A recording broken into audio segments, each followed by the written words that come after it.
अस्सलाम वालेकुम students, welcome back to soft engineering fundamentals course. आज से ऑनवर्ड एक बड़ा ही इम्पोर्टेंट फेज़ है एसडीएलसी के अंदर एक सॉफ्टवेयर डेवलपमेंट लाइफ साइकिल में, वो जी सॉफ्टवेयर आर्किटेक्चर एंड डिज़ाइन। हम इस के साथ चलेंगे और मैं आपको मशवरा दूंगा। एक्चुअली इस फेज़ में जो कॉन्सेप्ट्स हम डिस्कस करेंगे, स्पेसिफिकली जो कॉन्सेप्ट्स हम डिस्कस करेंगे सॉफ्टवेयर डिज़ाइन में, वो सारे के सारे एप्लीकेबल होंगे। वो सारे के सारे आप कंसेप्ट दोबारा पढ़ेंगे जो नेक्स्ट सेमेस्टर में आप लोगों ने पढ़ना है जी, ऑब्जेक्ट ओरिएंटेड प्रोग्रामिंग।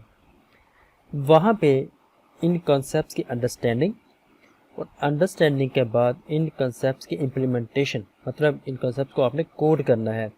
तो अगर इन सब चीज़ों को आप इसी फेज़ के ऊपर बड़े अच्छे तरीके से अंडरस्टैंड कर सकेंगे तो फिर इसको रीयूज़ कर सकेंगे नेक्स्ट सेमेस्टर में।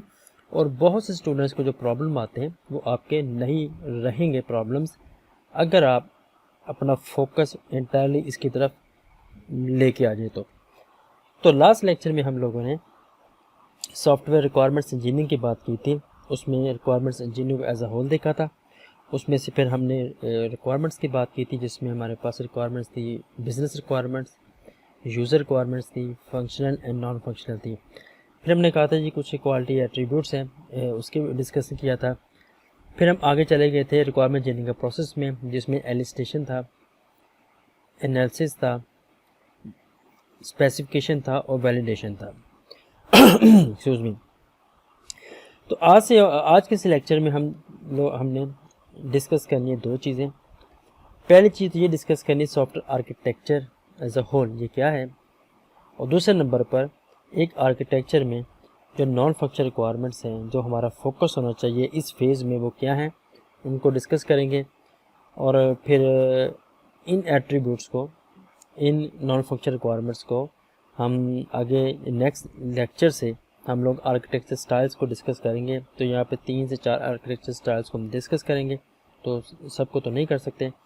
फिर देखने की कोशिश ये करेंगे कि क्या आर्किटेक्चर ये एट्रीब्यूट्स वहाँ पे एप्लीकेबल हैं कि नहीं इन तमाम आर्किटेक्चर स्टाइल्स में। अच्छा जी, पहला क्वेश्चन है कि सॉफ्टवेयर आर्किटेक्चर है क्या। तो थोड़ा इसको मैप करने की कोशिश करते हैं रियल वर्ल्ड के साथ। रियल वर्ल्ड में जस्ट एक आपके सामने ये कुछ पिक्चर्स हैं, इन पिक्चर्स को देखें और देखने के बाद मैं अगर आपसे कहता हूँ कि मुझे आइडेंटिफाई करें कि इनमें से मस्जिद कौन सी है, अगर मैं आपसे पूछूँ इसमें से कौन सी ऐसी आर्किटेक्चर्स हैं जो एंशिएंट हैं, कौन सी ऐसी आर्किटेक्चर्स हैं जो बिल्कुल न्यूली हैं, कौन सी ऐसी आर्किटेक्चर्स हैं जो क्लासिक हैं, तो आप बड़े आसानी के साथ बता देंगे कि ये क्या है, ये मस्जिद है, ये एहराम मिस्र हैं, पिरामिड्स हैं और ये ओपरा हाउस है। इन बिल्डिंग्स को देख के हमें कैसे पता चल सका कि इनमें से कौन सी बिल्डिंग है जो मॉडर्न है, कौन सी ऐसी बिल्डिंग है जो क्लासिकल टर्म पे बनी है, कौन सी ऐसी बिल्डिंग है जो एंशिएंट है, काफ़ी पुरानी है, सालों पुरानी है, कौन सी ऐसी आर्किटेक्चर जो मुस्लिम को कंसेप्ट को इम्प्लीमेंट कर रही हैं। तो हर आर्किटेक्चर में आपको कुछ पैटर्न्स नज़र आते हैं जो कॉमन होते हैं उस पूरी ग्रुप्स में, उस पूरी क्लासिफिकेशन में। अब ये वर्ड पैटर्न्स बताना यहाँ पे मकसद था। अब ये पैटर्न्स क्या होते हैं, आर्किटेक्चर स्टाइल्स क्या होते हैं, हर आर्किटेक्चर स्टाइल में हम क्या देखते हैं, ये हम जानने की कोशिश करें आज के लेक्चर में। अच्छा जी, अब कुछ मैप करते हैं कंस्ट्रक्शन को। मैंने जैसे बताया था कि 70s में जब हम लोगों ने सॉफ्टवेयर क्राइसिस के बाद जो पहली बार सोचा कि अगर हम इंजीनियरिंग के प्रिंसिपल्स को अप्लाई कर देंगे सॉफ्टवेयर बनाने पे, तो फिर उसमें सॉफ्टवेयर में जो डिफेक्ट्स या इश्यूज़ या प्रॉब्लम जो क्राइसिस आ रहे हैं वो नहीं आएंगे। तो जो टर्म सॉफ्टवेयर इंजीनियरिंग हमारे पास आ गई थी, तो फिर वहाँ से आइडेंटिफाई किया कि कंस्ट्रक्शन का प्रोसेस क्या है एक कंस्ट्रक्शन करने का। तो वहाँ से हमारे पास वाटरफॉल मॉडल आ गया। तो अब देखने की कोशिश ये करते हैं कि जो हमारी कंस्ट्रक्शन है, जो कंस्ट्रक्शन करते हैं वो, और जो सॉफ्टवेयर की डेवलपमेंट है, इन दोनों में क्या डिफरेंस है और क्या सिमिलरिटीज़ हैं। ये किंग्स हैं, ये किंग हैं और उनकी रिक्वायरमेंट ये है कि I need a tower with a big clock. इनको एक, जिसको हम क्लॉक टावर, एक घंटा घर कहते हैं, इस टाइप की एक आर्किटेक्चर चाहिए, कंस्ट्रक्शन चाहिए जिसमें बहुत बड़ा सा क्लॉक लगा होगा। तो ये जो कंस्ट्रक्शन के लोग हैं वो क्या करते हैं जी, इन रिक्वायरमेंट्स को लेंगे और इस रिक्वायरमेंट्स के अगेंस्ट में मल्टीपल कंस्ट्रक्शन के मॉडल या मैप क्रिएट करेंगे इनफैक्ट।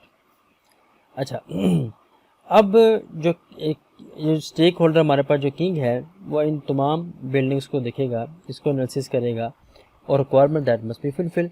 अब आप देखें इन सब कंस्ट्रक्शन में आपको क्लॉक टावर नज़र आ रहा है, यहाँ भी आपको क्लॉक टावर नज़र आ रहा है, यहाँ भी क्लॉक टावर है और रिक्वायरमेंट नंबर 2 थी कि विद अ बिग क्लॉक। तो आप यहाँ पे देख सकते हैं जी कि इन सब में आपको क्लॉक की भी फंक्शनैलिटी अवेलेबल नज़र आ रही है। अच्छा अब इन सब में जो स्टेक होल्डर्स की फीडबैक है, इस मामले में किंग है, इनके बाद हम फाइनलाइज करेंगे इसका मैप, एक आर्किटेक्चर फाइनलाइज करेंगे और फिर उस आर्किटेक्चर के अगेंस्ट में हम लोग एक कंप्लीट बिल्डिंग कंस्ट्रक्ट करेंगे जिसको हम क्लॉक टावर कह देंगे इस मामले में। तो ये है जी कंस्ट्रक्ट किया हुआ। तो यहाँ तक पहुँचने के लिए हमारे पास जो मैप था, जो एलिमेंट्स थे, उन एलिमेंट्स में कम्युनिकेशन कैसे हो रही थी और वो कम्युनिकेशन में उसमें कंस्ट्रेंट्स कौन से थे, पैटर्न्स कौन से थे, ये सब की सब चीज़ें आइडेंटिफाई करके हम यहाँ तक पहुँचे हैं। तो क्या सॉफ्टवेयर भी ऐसी आर्किटेक्ट होगा? ये अब हमारे लिए क्वेश्चन है जिस पे हमने सोचना है, अंडरस्टैंड करना है, थोड़ा सा इसको सोचना है जी, इस पे कुछ डिस्कशन करनी है। तो सॉफ्टवेयर का जो हमारी रियल वर्ल्ड में कंस्ट्रक्शन है उसमें डिफरेंस है। तो ये चीज़ शायद हमें थोड़ा लेट समझ आई है, 90s में जाकर समझ आई है कि भाई कंस्ट्रक्शन, एक बिल्डिंग बनाना एक अलग एंटिटी है, एक सॉफ्टवेयर बनाना एक अलग एंटिटी है। ये दोनों डोमेन्स ही अलग हैं, हम इन्हें एक ही जगह पे लेकर नहीं चल सकते। तो इनमें से जो मेजर डिफरेंस हमें नज़र आते हैं सॉफ्टवेयर का रियल के जो कंस्ट्रक्शन है उनके साथ रियल एस्टेट कंस्ट्रक्शन में, नंबर 1 तो ये है कि सॉफ्टवेयर की कोई आपको फिज़िकल नेचर नज़र नहीं आती।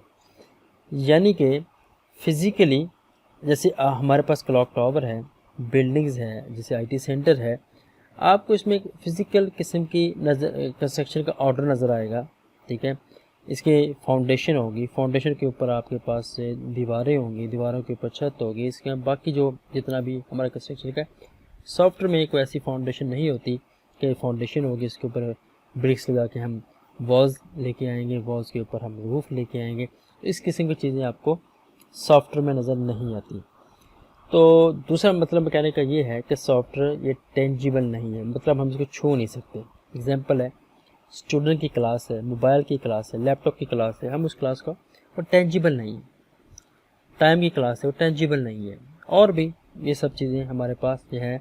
तो इसमें जो फिज़िकल नेचर हमें नज़र नहीं आती। एग्जांपल है, हमारे पास फ़र्ज़ करें एक 3 स्टोरी बिल्डिंग है, उन 3 स्टोरी बिल्डिंग में हम करना ही चाहते हैं कि बेसिकली ये जो इलाका है हम चाहते हैं कि इसको यहाँ से हम डिलीट कर दें, रिप्लेस कर दें या रिमूव कर दें, लेकिन ये बिल्डिंग, ये जो ऊपर वाला फ्लोर है ये, और जो लोअर बॉटम ये फ्लोर है ये अपनी जगह पे रहे। Not possible. हम कहते हैं जी कि आईटी सेंटर है, ये बड़ा वेल इक्विपमेंट हो चुका है, बड़ा अच्छा डेवलप हुआ है, अब हम चाहते हैं कि इसी की एक कॉपी जनरेट की जाए। तो हम ये जो आईटी सेंटर इसकी कॉपी पेस्ट नहीं कर सकते। अगर आपको आईटी सेंटर की कॉपी पेस्ट करना है तो वैसे ही बेसमेंट होगी, वैसे आपको फाउंडेशन बनानी पड़ेगी, वैसे ही आपको ब्रिक्स लेके आनी पड़ेगी, वैसे ही दीवारें होंगी, रूफ्स होंगी, सारा कुछ दोबारा होगा। कंट्रोल-C कंट्रोल-V वाला काम आपको यहाँ पर नज़र नहीं आएगा, जो सॉफ्टवेयर में होता है। तो इस किस्म के बहुत से डिफरेंस हमें नज़र आते हैं जब हम सॉफ्टवेयर के पर्सपेक्टिव से बात करते हैं। तो इसका मतलब है कि अब हमें सॉफ्टवेयर को अलग डोमेन में तौर पर देखना होगा और कंस्ट्रक्शन को अलग डोमेन में। तो रूल ऑफ थंब हम कहते हैं रिक्वायरमेंट्स आई मैप करेंगे और हमारे पास ये जो आर्किटेक्चर है ये ड्रिल डाउन करेगा डायरेक्ट कोड के अंदर। मतलब बेसिकली जब हम टेस्टिंग पढ़ेंगे तो टेस्टिंग में एक चीज़ ये भी हम वेरीफाई करते हैं कि जो कोड हमने लिखा है ये वैलिडेट कर रहा है डिज़ाइन को, कि ये डिज़ाइन के अकॉर्डिंगली ही कोड लिखा गया है। तो यहाँ पे जो आर्किटेक्चर है ये ड्रिल डाउन हो गया कोड के अंदर। तो डायरेक्ट ये काम हम करने की कोशिश करेंगे इस फेज़ के ऊपर। अच्छा जी, शॉ एंड गार्लन ये दो बड़े, इनका बड़ा नाम जी सॉफ्टवेयर आर्किटेक्चर में, इन्होंने जो डेफिनेशन बताई है वो, उसके बाद में इस डेफिनेशन में से आप दुनिया के जितने मर्जी डेफिनेशन लेके आ जाएंगे आर्किटेक्चर में, 4 चीज़ें, 4 थिंग्स, 4 एलिमेंट्स है जिस पे हम फोकस करेंगे, और आप देखेंगे नेमिंग को चेंज करते हुए बाकी कॉन्सेप्ट्स आपको वहीं पे नज़र आएंगे। ये मेरी अपनी अंडरस्टैंडिंग है। तो पहले जो शॉ एंड गार्लन की बात की वो ये है, the software architecture of a system consist of a description of the system elements. अच्छा, अगर मैं ये डेफिनेशन को पढ़े बगैर आप तक 4 चीज़ें आपसे डिस्कस करूं, मैंने बताया हर जगह पे आपको एलिमेंट्स लाजमी तौर पर नज़र आएंगे। एक आर्किटेक्चर में कौन कौन से एलिमेंट्स हैं वो आपको लाजमी नज़र आएंगे। नंबर 2, ये जो एलिमेंट्स हैं ये आपस में इंटरेक्ट कैसे कर रहे हैं, इनके बीच में कम्युनिकेशन कैसे हो रही है, हमें इसको भी अंडरस्टैंड करना होगा।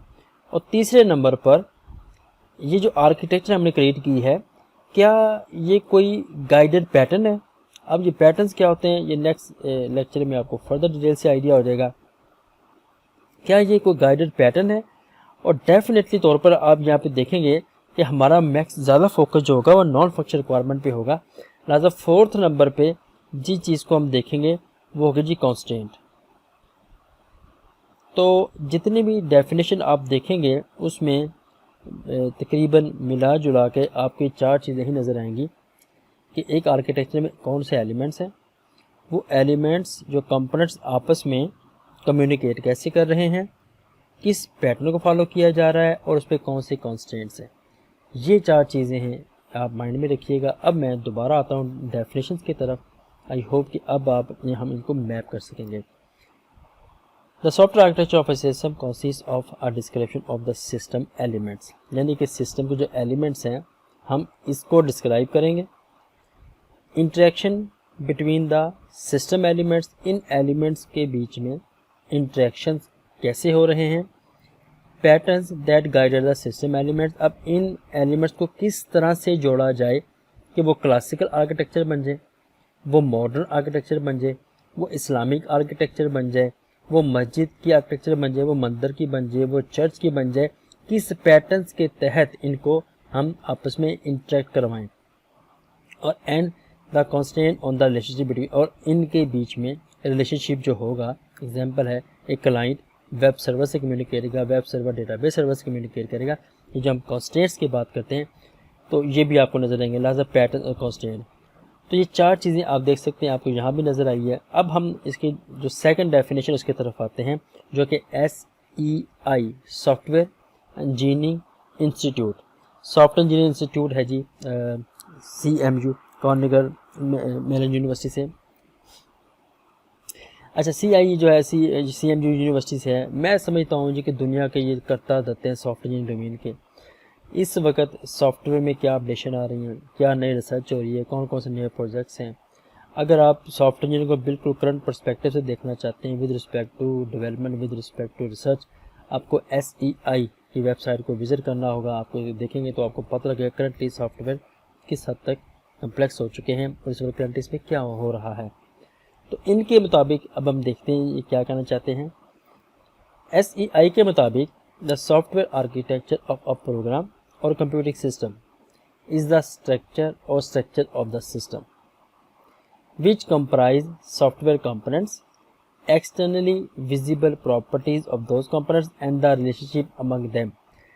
आप ज़रा गौर कीजिएगा, इन्होंने भी वहाँ पे वही बात की कि एलिमेंट्स की जगह सॉफ्टवेयर के कंपोनेंट्स होंगे। वो कंपोनेंट्स डेफिनेटली किसी स्ट्रक्चर के तहत हमारे पास आएंगे और कंपोनेंट्स के बीच में हमें रिलेशनशिप नज़र आएगा, और वो रिलेशनशिप को इनको प्रॉपर्टीज़, विजिबल प्रॉपर्टीज़ के अंडर काम करेंगे। तो अब आप देख सकते हैं कि 4 एलिमेंट मैंने डिस्कस किया था कि आपको हर डेफिनेशन में तकरीबन नज़र आएगा, आपको वो चीज़ यहाँ भी नज़र आ रही होगी। आखिरी डेफिनेशन है जी IEEE की, मैंने आपको बताया था institute of electrical and electronics engineering. इनके मुताबिक ये क्या चीज़ है, the process of defining a collection of hardware and software components. ठीक है जी, अब इन्होंने एक स्टेप फर्दर आगे, जैसे हमने देखा लेवल 0 डेटा फ्लो डायग्राम है, उसके बाद लेवल 1 डायग्राम थी, तो इन्होंने मेरा ख्याल लेवल 1 पे लेके अब यहाँ पे बता दिए कंपोनेंट्स कौन से हैं। तो इनमें हार्डवेयर और सॉफ्टवेयर ये कंपोनेंट्स होंगे, ठीक है। डेफिनेट कलेक्शन होगी, एक से ज़्यादा हार्डवेयर के कंपोनेंट्स होंगे, सॉफ्टवेयर कंपोनेंट्स होंगे। नंबर 2, ये कंपोनेंट्स की कम्युनिकेशन इंटरफेसेस की एंड देयर इंटरफेसेस। अब ये क्या करेंगे, ये सब मिलके एक फ्रेमवर्क डेवलप करेंगे for the development of computer system. आप यहाँ पे देख सकते हैं कि आपको यहाँ पे एलिमेंट्स भी नज़र आ गए, उनके इंटरफेस भी नज़र आ गए, ताकि वो पूरा फ्रेमवर्क स्ट्रक्चर डेवलप करेंगे। तो कमोबेश हमें यहाँ पे वही चीज़ नज़र आई है। तो ओवरऑल जी, अगर मैं इसको समराइज़ करूँ, अपने वर्ड में एक्सप्लेन करने की कोशिश करूँ या डिफ़ाइन करने की कोशिश करूँ, तो सॉफ्टवेयर आर्किटेक्चर क्या है जी, ये कुछ हमारे पास सेट ऑफ एलिमेंट्स हैं, उन एलिमेंट्स के बीच में इंटरेक्शन है, वो इंटरेक्शन किसी पैटर्न्स के अंडर है, और वो जो पैटर्न है और इन एलिमेंट्स में कोई ना कोई जो है कांस्टेंट है। ये 4 चीज़ें हम अगर इसको डिफ़ाइन करें तो ये सॉफ्टवेयर आर्किटेक्चर है। तो ये था जी यहाँ तक अंडरस्टैंडिंग कि सॉफ्टवेयर आर्किटेक्चर क्या है और सॉफ्टवेयर आर्किटेक्ट क्या करता है। मैं ये तो यहाँ पर डिस्कस करना इंपॉर्टेंट नहीं है कि सॉफ्टवेयर आर्किटेक्ट क्या करता है, उसकी क्या रिस्पॉन्सिबिलिटी, क्या ड्यूटी है, उसकी क्या एक्सपीरियंस होना चाहिए। तो ये हमारा टॉपिक नहीं बनना, इसकी तरफ भी मूव करते हैं। अच्छा, अब क्वेश्चन है कि क्यों ऐसी क्या वजह है कि हम रिक्वायरमेंट से डायरेक्ट कोड में नहीं गए। मतलब हमारे पास रिक्वायरमेंट आ चुकी थी, फंक्शन और फंक्शन अलग हो चुकी थी, हम डायरेक्ट इनको कोड करते और वाइंड अप करते चीज़ों को, लेकिन हम बीच में डिज़ाइन आर्किटेक्चर को लेके आए। तो मैंने यहाँ पे जो फोकस किया है वो बेसिकली इसकी इम्पोर्टेंस के पर्सपेक्टिव से 3 पर्सपेक्टिव्स हैं। मेरे ख्याल में 5 से ज़्यादा हैं, बल्कि 6 से भी ज़्यादा हैं, लेकिन ये जो 3 मोर देन इम्पोर्टेंट है जो मैं डिस्कस करना चाहता हूँ आपसे। हम लोग जब घर बनवाने की कोशिश करते हैं, अब हमारे पास एक प्लॉट है, वो खाली पड़ा है जी, प्लॉट के ऊपर हम अपना घर बनवाना चाहते हैं, तो हम आर्किटेक्ट को बुलवाते हैं और आर्किटेक्ट से कहते हैं कि भाई हमें ये हमारा घर है, हम कहते हैं 4, 5, 6, 10 मरले का हमारे पास प्लॉट है, इसके ऊपर हमें कोई रिक्वायरमेंट बताते हैं जी कि हमें इतने बेडरूम चाहिए, किचन चाहिए, वाशरूम चाहिए, जो हमारे पास हमारी रिक्वायरमेंट्स होती हैं, एक्सपेक्टेशन होती है, हम उसको बताते हैं। अब जो आर्किटेक्ट है वो एक डॉक्यूमेंट के साथ हमारे पास आता है, उस डॉक्यूमेंट को देख के हमें पता लगता है जी कि हमारे पास बेसिकली ये वो प्लॉट था। उस प्लॉट में हमें पता लगा जी यहाँ पे हमारे पास मेन गेट होगा, मेन गेट के पास यहाँ पे हमारे पास ड्राइंग रूम होगा, ड्राइंग रूम के पास हम कहते हैं जी यहाँ पे हमारे पास बेडरूम्स आ जाएंगे, और यहाँ पे हम कह देंगे बेडरूम्स के साथ यहाँ पे आपको शायद वॉशरूम नज़र आए, यहाँ पे आपको किचन नज़र आए। तो वो जो एक डॉक्यूमेंट हमारे पास आता है, उस डॉक्यूमेंट को देख के हम लोग आपस में कम्युनिकेट करते हैं, सब बहन भाई घर में बैठ के पेरेंट्स वैसा मिल के, फिर हम कहते हैं कि नहीं ये हमें पसंद नहीं आया, ऐसा नहीं होना चाहिए, इस मामले में ये जो हमने काम किया है और ये इस कॉर्नर पर इस डोर को यहाँ पे नहीं होना चाहिए था, इसको कहीं पे यहीं पे होना चाहिए था। तो जो हम यहाँ पे इसकी एक बेसिकली हाई लेवल की रिप्रेजेंटेशन होती है, हमारा मकसद क्या है कि हम अंडरस्टैंड कर सकें इस चीज़ को, नेगोशिएट कर सकें और कम्युनिकेट कर सकें। तो जो पहला इसका मेजर बेनिफिट हमें नज़र आता है वो ये है कि ये स्टेक होल्डर्स के बीच में एक कम्युनिकेशन का मीडियम बन जाता है। जिस तरह आर्किटेक्ट ने हमें जो पीस ऑफ पेपर दिया था वो हमारे लिए एक कम्युनिकेशन का वे बना, इसी तरह से जो स्टेक होल्डर्स यहाँ पे हैं वो इस पूरे सिस्टम की अंडरस्टैंडिंग में और नेगोशिएट एग्जाम्पल वहाँ पे जब कैलकुलेट आए तो वो करना ही पड़ेगा सब चीज़ों को भी। तो ये कम्युनिकेशन का रीज़न बनता है, वे बनता है जो आर्किटेक्ट का डॉक्यूमेंट हमारे पास आता है। दूसरे नंबर पर ये जो आर्किटेक्ट का डिसीजन है, हम इसमें क्या कर सकते हैं, ये आर्किटेक्ट का डॉक्यूमेंट है, हम डिज़ाइन डिसीजंस ले सकते हैं इसको देखते हुए। एग्जाम्पल है जी, जब हम इस डॉक्यूमेंट को देखेंगे तो इस डॉक्यूमेंट के बाद हम बता सकेंगे कि जो क्वालिटी एट्रीब्यूट्स हैं, आज के लेक्चर में क्वालिटी एट्रीब्यूट्स को डिटेल में देखेंगे, हम बता सकेंगे कि सॉफ्टवेयर की परफॉर्मेंस कैसी होगी, सॉफ्टवेयर की अवेलेबिलिटी कैसी होगी, सॉफ्टवेयर की मेंटेनेबिलिटी कैसी होगी, सॉफ्टवेयर की रिलायबिलिटी कैसी होगी, सिक्योरिटी कैसी होगी, सेफ्टी कैसी होगी। इस किस्म की तमाम चीज़ें जो है ना हम अंडरस्टैंड कर सकेंगे और उस पे हम डिज़ाइन डिसीजन ले लेंगे कि अगर हम डिज़ाइन को इस तरह मॉडिफाई कर लें तो सॉफ्टवेयर की परफॉर्मेंस में इन्हेंस हो जाएगी। अगर हम इसको इस तरह से मोल्ड कर लें डिज़ाइन को तो ये फ्यूचर के पर्सपेक्टिव से मेंटेनेबल बन जाएगा। तो स्टार्ट के अंदर ही बजाय कोड करने के बाद हम इसको अपडेट करते, एरर प्रोन बनाते, क्रीपिंग करते, तो हम इसी फेज़ के ऊपर देख लेंगे कि इस डिज़ाइन में ऐसी क्या चेंजेस कर दें कि परफॉर्मेंस को सादा वर्ड्स में क्वालिटी एट्रीब्यूट्स को इम्प्रूव किया जा सके, तो वो चीज़ भी हमें यहीं पे ही अवेलेबल हो जाती है। और फिर थर्ड नंबर पे जो चीज़ है वो जी लार्ज स्केल रीयूज़। तो हम ये तो नहीं कर सकते हमारे पास पहले कमरा बना पड़ा हुआ था, हम उसको कॉपी पेस्ट करके यहाँ पे ले आ जाए, लेकिन यहाँ पे हम कर सकते हैं कि अगर कुछ रिक्वायरमेंट्स कॉमन हैं, जो कॉमन रिक्वायरमेंट्स है किसी मॉड्यूल्स के अंदर, मतलब हम कहते थे कि फाइनेंस में बस को सिस्टम है, एडमिशन का सिस्टम है, एग्जामिनेशन का सिस्टम है, तो सब में स्टूडेंट की एंटिटी सिमिलर है, उनकी रिक्वायरमेंट सिमिलर है, कॉमन है, तो हम क्या कर सकते हैं, तो हम इन मॉड्यूल्स को, इन क्लासेस को रीयूज़ कर लेंगे थ्रू आउट द प्रोजेक्ट। तो इस किस्म की जो रीयूजेबिलिटी है, मतलब रीयूजेबिलिटी का मतलब है कि एक चीज़ को हम दोबारा यूज़ कर सकें। तो ये जैसे एग्जांपल, हम जो बोतल पीते हैं, जो हमारे पास जो कोल्ड ड्रिंक है किसी भी कंपनी की, जो कोल्ड ड्रिंक पीने के बाद हम इसमें पानी भर देते हैं, तो दैट मीन इसका मतलब कि उसको फ्रिज में रख देते हैं, तो हमने रीयूज़ किया है सेम बोतल को, पहले कोल्ड ड्रिंक के लिए, अब उसको वाटर के लिए रीयूज़ किया है। तो इस किस्म की रीयूजेबिलिटी हम यहाँ भी देखते हैं। तो ये 3 इम्पोर्टेंट चीज़ें हैं, एलिमेंट्स हैं, जिसकी जो हमें इम्पोर्टेंस बताती है सॉफ्टवेयर आर्किटेक्चर के डॉक्यूमेंट की, सॉफ्टवेयर आर्किटेक्चर की। अच्छा जी, हम लोगों ने जब रिक्वायरमेंट इंजीनियरिंग पढ़ी, तो रिक्वायरमेंट इंजीनियरिंग में एक तो यूज़र ने हमें बताई अपनी रिक्वायरमेंट्स, फंक्शन रिक्वायरमेंट्स कि हम क्या चाहते हैं कि सिस्टम की फंक्शनैलिटी क्या हो, सिस्टम क्या क्या सर्विसेज प्रोवाइड करे। दूसरे नंबर पर अगर आप उस पर गौर करते तो आपको आइडेंटिफाई हुआ होगा, आइडेंटिफाई आप कर सके होंगे कि इसकी जो नॉन फंक्शनल रिक्वायरमेंट्स है, हमने उसको भी देखा। मतलब वो जो हमारी यूज़र की एक्सपेक्टेशन है, मतलब यूज़र चाहता है जी कि ये जो सॉफ्टवेयर ये इजी टू यूज़ हो, ठीक है जी। तो ये इजी टू यूज़, हम जिसको हम यूजेबिलिटी कहेंगे, वो भी नॉन फंक्शनल रिक्वायरमेंट से हमारे पास आया। यूज़र की एक्सपेक्टेशन होगी कि ये सॉफ्टवेयर जो है ये करेक्ट आउटपुट देगा। तो इसका मतलब है ये चीज़ हमें फोकस कर रही है कि हम थिंक करें कि ये सॉफ्टवेयर की रिलायबल होना चाहिए। हम कहते हैं ये अनऑथराइज्ड एक्सेस नहीं होगी, दैट मीन्स हम इसको सिक्योर भी करेंगे।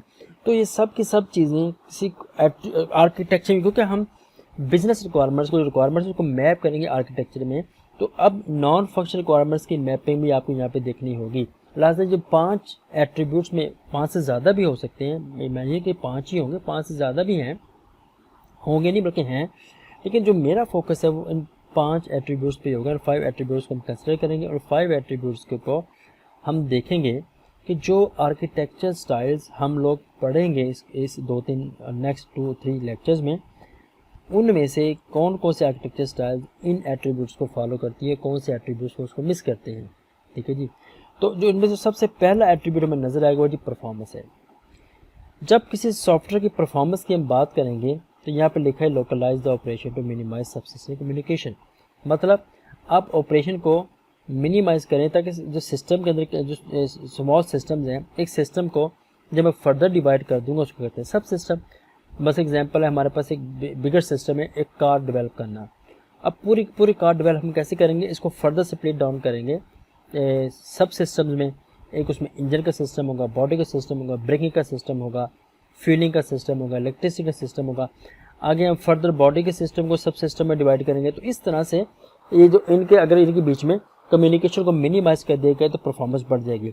वैसे परफॉर्मेंस का मतलब है क्या? परफॉर्मेंस का मतलब है हमारा कंसर्न है speed of execution and capacity with respect to size, RAM size, जिसको हम ये बात करते हैं मेमोरी साइज। तो परफॉर्मेंस में हम स्पीड और कैपेसिटी को अंडरस्टैंडिंग में लेके चलेंगे। अच्छा, अब यहाँ पे हम 3 चीज़ें अचीव करने की कोशिश करते हैं। बेसिकली जो पहली चीज़ हम अचीव करने की कोशिश करते हैं वो है जी response time, RT response time. तो रिस्पॉन्स टाइम से मतलब क्या है? रिस्पॉन्स टाइम से मतलब है कि हमारा सॉफ्टवेयर किस हद तक फास्ट होगा प्रोसेसिंग के लिए, डेटा इनपुट करवाने के लिए, डेटा की प्रोसेसिंग के लिए, आउटपुट जनरेट करने के लिए। तो अब आप देखें रिस्पॉन्स टाइम को बढ़ाना, जितना रिस्पॉन्स टाइम अच्छा होगा उतना से सॉफ्टवेयर की परफॉर्मेंस बेहतर होगी। अच्छा, दूसरे नंबर पर हम यहाँ पे परफॉर्मेंस में जब डिस्कस करेंगे तो हमारा जो डिस्कशन होगा वो थ्रूपुट का होगा। मैं इसको TP कहता हूँ फिलहाल, थ्रूपुट मैं इसको थ्रूपुट कहता हूँ जी। थ्रूपुट का मतलब है इन अ सिंगल मिनट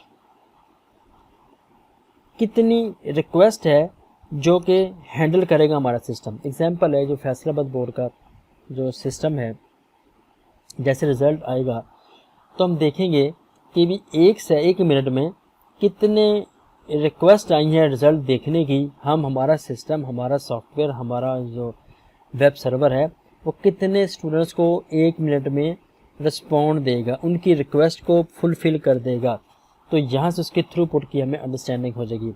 और तीसरे नंबर पर इन दोनों के फुलफ़िल होने से पहले रिस्पॉन्स टाइम को अपना वर्क फास्टिंग होने से पहले और थ्रूपुट को रिक्वेस्ट के आंसर देने से पहले जो तीसरे नंबर पर चीज़ है उसको हम कहते हैं जी लोड। हम कहते हैं जी कि हमारा सर्वर 1 मिनट में एक वक्त में कितना लोड बियर कर सकता है। एग्जांपल है जी, मैं इस पूरे फेज़ में जो बहुत ज़्यादा आपसे डिस्कस करूँगा एग्जांपल वो है जिन ये जो हमारे पास इलेक्शन के कमीशन की वेब सॉफ्टवेयर है। जैसे इस बार हुआ कि हम चाहते हैं जी कि हम जैसे रिज़ल्ट हमारे पास हो जाए हम उसकी पिक्चर लें, पिक्चर लेने के बाद उसको अपलोड कर दें। तो रूल ऑफ थंब ये है कि कितने लोग एक ही वक्त में सिस्टम को एक्सेस करेंगे। एक्सेस करने के बाद अपनी वीडियो, अपनी ये जो पिक्चर्स हैं उनको अपलोड करेंगे। तो कितने यूज़र्स को, मैक्सिमम नंबर ऑफ़ यूज़र कितने हो सकते हैं जो हमारा सर्वर बियर कर सके। उसके बाद हमारा सिस्टम हाल्ट हो सकता है, उसका रिस्पॉन्स टाइम और थ्रूपुट ख़राब हो सकती है, अफेक्ट हो सकती है लोडिंग के बाद। तो ये तीनों की तीनों चीज़ें अगर हम देखने की कोशिश करते हैं वो परफॉर्मेंस है। अच्छा, अब क्वेश्चन ये है कि हमें एक तो समझ आ गया कि मिनिमाइज़ कर दें कम्युनिकेशन को, ठीक है। अब हम इसकी स्पीड को बढ़ाना चाहते हैं, हम इसकी मेमोरी को इन्हेंस करना चाहते हैं। ये काम करने के लिए हमें 3 चीज़ों पर फोकस करना है। नंबर 1 तो उसका रिस्पॉन्स टाइम है, नंबर 2 उसके थ्रूपुट है, तीसरे नंबर पर उसका लोड बियरिंग इफेक्ट है। अब क्वेश्चन है कि भाई कैसे परफॉर्मेंस को इन्हेंस किया जा सके। तो परफॉर्मेंस को इन्हेंस करने के लिए हमारे पास 2 ऑप्शन हैं। जो पहली ऑप्शन है उसको हम कहते हैं जी स्केल अप। स्केल अप में क्या होगा जी, स्केल अप में हमारे पास जो हार्डवेयर है, फर्ज करें हमारे पास सर्वर है, हम सर्वर का जो कार्ड है, जो मदरबोर्ड है उसको इम्प्रूव कर देंगे, उसके हार्ड को इम्प्रूव कर देंगे, उसकी रैम को इम्प्रूव कर देंगे। फर्स्ट करें हमारे पास 16 GB की रैम लगी, उसको 32 की करने की कोशिश करेंगे, 32 है तो 62 करने की कोशिश करेंगे। उसमें हमें रैम का जो साइज़ है हमारे पास है जी 500 GB, हम उसको 1000 GB करने की कोशिश करेंगे, 1 TB, 2 TB, 1 PB। यानी कि हम एक ही सर्वर को इन्हेंस कर रहे हैं ताकि उसकी परफॉर्मेंस को इम्प्रूव किया जा सके, ठीक है। दूसरा तरीका क्या होता है, उसको हम कहते हैं स्केल आउट। स्केल आउट में क्या करेंगे, बजाय कि हम एक ही सर्वर को, एक ही मशीन को स्केल अप करने की कोशिश कर दें, हम पैरेलल में एडवांस या उसी लेवल की मशीन लगाना शुरू कर देंगे और उन सर्वर्स को, उन मशीन्स को हम आपस में कम्युनिकेट करवा देंगे कुछ इस तरह से, ठीक है। एग्जांपल फेसबुक ले लें, यूट्यूब ले लें। यूट्यूब के पर डे मिनिमम आज से 2-4 साल पहले की बात बता रहा हूँ, या इससे भी ज़्यादा की, कि 50,000 वीडियोज़ अपलोड होती हैं। तो इसका मतलब है उसको अपनी परफॉर्मेंस को इम्प्रूव करना होगा। इसका मतलब है जैसे जैसे वीडियोस में अपडेट आएगा, जैसे नई वीडियोस आएंगी तो सिस्टम का रिस्पॉन्स टाइम तो कम होना चाहिए। तो उन्होंने कैसे अपने सिस्टम को स्केल अप किया कि स्केल आउट किया है, तो 50,000 या इससे भी ज़्यादा वीडियो पर डे वो एक्सेप्ट भी कर रहा है, मेंटेन भी कर रहा है, लेकिन सिस्टम की परफॉर्मेंस भी इफेक्ट नहीं हो रही। तो ये क्वेश्चन है, सोचिए कैसे होगा। तो उन्होंने से इसको स्केल अप किया होगा, स्केल आउट करे होंगे। अगर तो उनको स्केल अप करते होंगे तो फिर तो वो उनको कहना चाहिए कि 2 घंटे के लिए हम सर्वर बंद कर रहे हैं क्योंकि इसके अंदर नई रैम आ रही है, नया इसमें हार्डवेयर आ रहा है। तो ये तो नहीं होता। तो सोचिएगा कि ये एप्लीकेशन, बड़ी बड़ी एप्लीकेशन वो क्या करती होंगी, स्केल अप करते, स्केल आउट करती होंगी।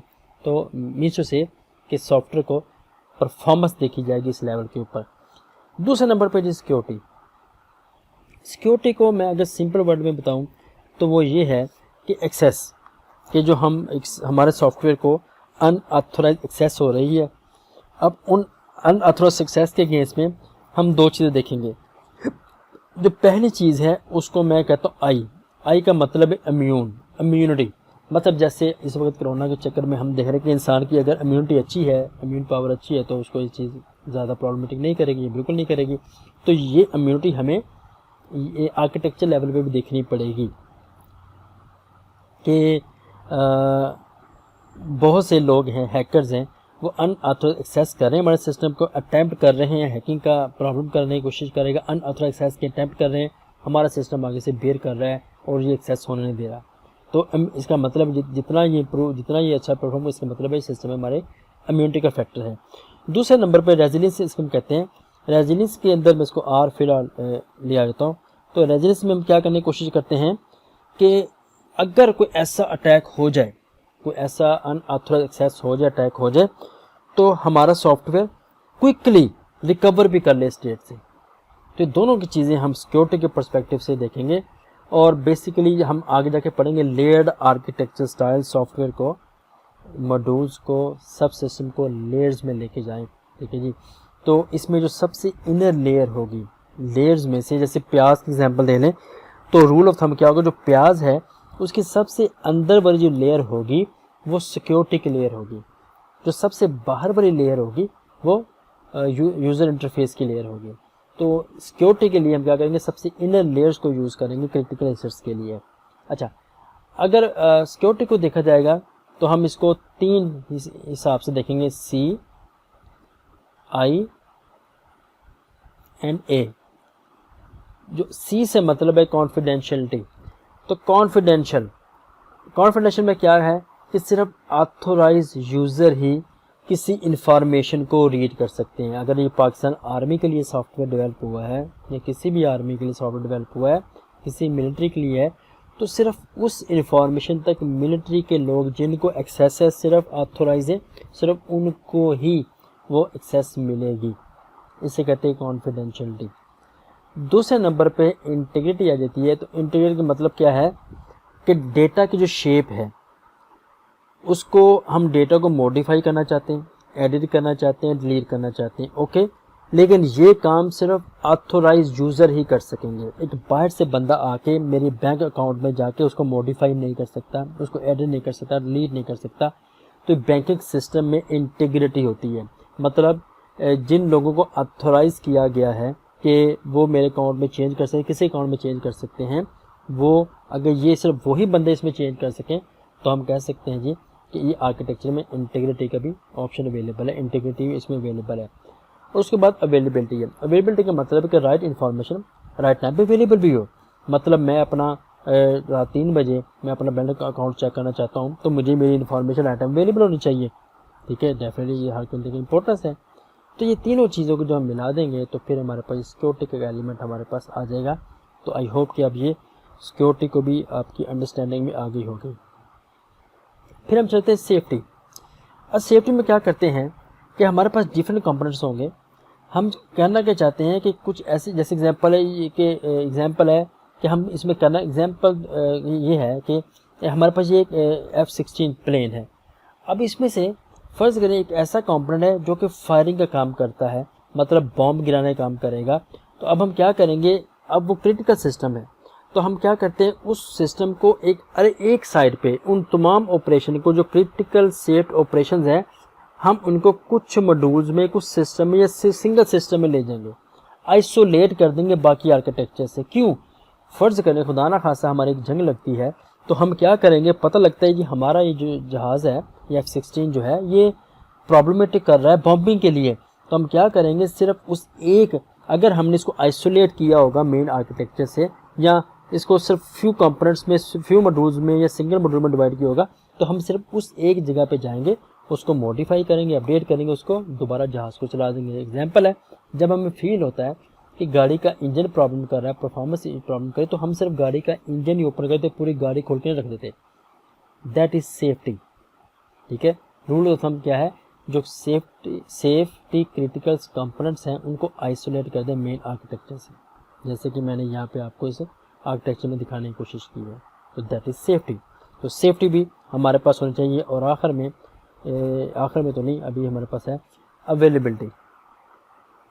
अच्छा, अब इसकी एग्जांपल मैं आपको देने की कोशिश करता हूँ। वो क्या है, डेटाबेस में या बाकी जगह पे हम कहते हैं जी कोड, एग्जांपल कोड कर लें, आप पढ़ रहे हैं, इसे प्रॉब्लम सॉल्विंग से आप पढ़ रहे हैं, तो वहाँ पे हमारे पास क्या है कि कोड की रिडंडेंसी ख़त्म करने के लिए आप फंक्शन लिखते हैं, कोड की रिडंडेंसी ख़त्म करने के लिए ऑब्जेक्ट ओरिएंटेशन पढ़ते हैं। लेकिन आर्किटेक्चर लेवल पे अवेलेबिलिटी को अचीव करने के लिए हम रिडंडेंट कंपोनेंट्स को इंक्लूड करते हैं।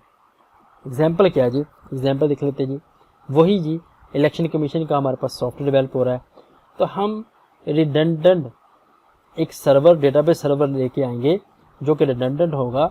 उसमें क्या हो सकता है, उसमें खुदा ना खास्ता अगर हम सुबह 8 बजे पोलिंग शुरू करवाते हैं, 12-1 बजे जाके पोलिंग में कोई प्रॉब्लम आता है, तो फिर अगर हम उस प्रॉब्लम को आइडेंटिफाई करने के लिए हमारा सर्वर बैठ जाता है, हमारा सर्वर काम करना बंद कर देता है, तो हमारे पास रिडंडेंट कंपोनेंट बड़ा होगा जो कि हमारे उसी सर्वर को अटैच कर देंगे, लेकिन हमारी वो पोलिंग नहीं रुकनी चाहिए। इस तरह से एग्जाम्पल दे रहा हूँ, मे बी एक बहुत सूटेबल ना हो, लेकिन इन सब चीज़ों का मतलब ये था कि अवेलेबल सॉफ्टवेयर को अवेलेबल रखने के लिए, आर्किटेक्चर को अवेलेबल रखने के लिए हमें रिडंडेंट कंपोनेंट्स इंट्रोड्यूस करवाने होंगे, इंक्लूड करने होंगे इस पार्टीशन में। और आखिर में जी हम बात करेंगे मेंटेनेबिलिटी की। तो मेंटेनेबिलिटी का मतलब क्या हो सकता है जी, तो मेंटेनेबिलिटी का मतलब जो हमें नज़र आ रहा है वो ये क्या है कि fine grain self contain components को यूज़ करें। अच्छा, मैं इसको थोड़ा सा मॉडिफाइबिलिटी या इसको कैसे देखता हूँ जी। मैंने आपको बताया था कि हमारे सॉफ्टवेयर में जो बहुत ज़्यादा पार्ट है वो मेंटेनेबिलिटी का है। अब हमारा पूरा सॉफ्टवेयर डेवलप हो चुका है, डिप्लॉय हो चुका है।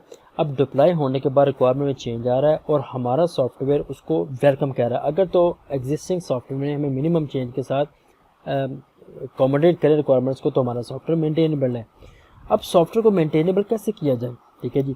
अब मेंटेनेबिलिटी या मॉडिफाइबिलिटी के पॉइंट ऑफ व्यू से अब देखते हैं दो चीज़ें, एक को हम कहते हैं जी डायरेक्ट चेंज, एक को हम कहते हैं इनडायरेक्ट चेंज। जो डायरेक्ट चेंज है उसका मतलब है कि एक कंपोनेंट को खुद की रिस्पॉन्सिबिलिटी को चेंज करना होगा ताकि वो चेंज को एक्सेप्ट कर सके।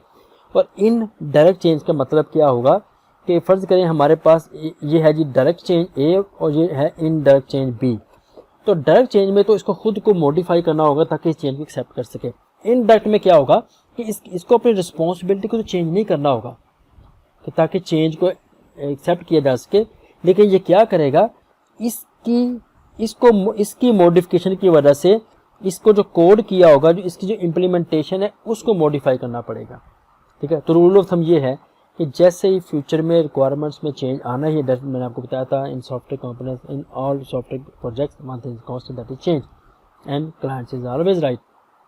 तो इस पॉइंट ऑफ व्यू से हमें मेंटेनेबल भी रखना है। अगर सॉफ्टवेयर मेंटेनेबल ही नहीं है तो फ्यूचर में तो हमारी रिक्वायरमेंट्स एक्सेप्ट नहीं करेगा। तो ये तो मेजर चीज़ है आर्किटेक्चर डिज़ाइन में कि सॉफ्टवेयर में मेंटेनेबल होना चाहिए।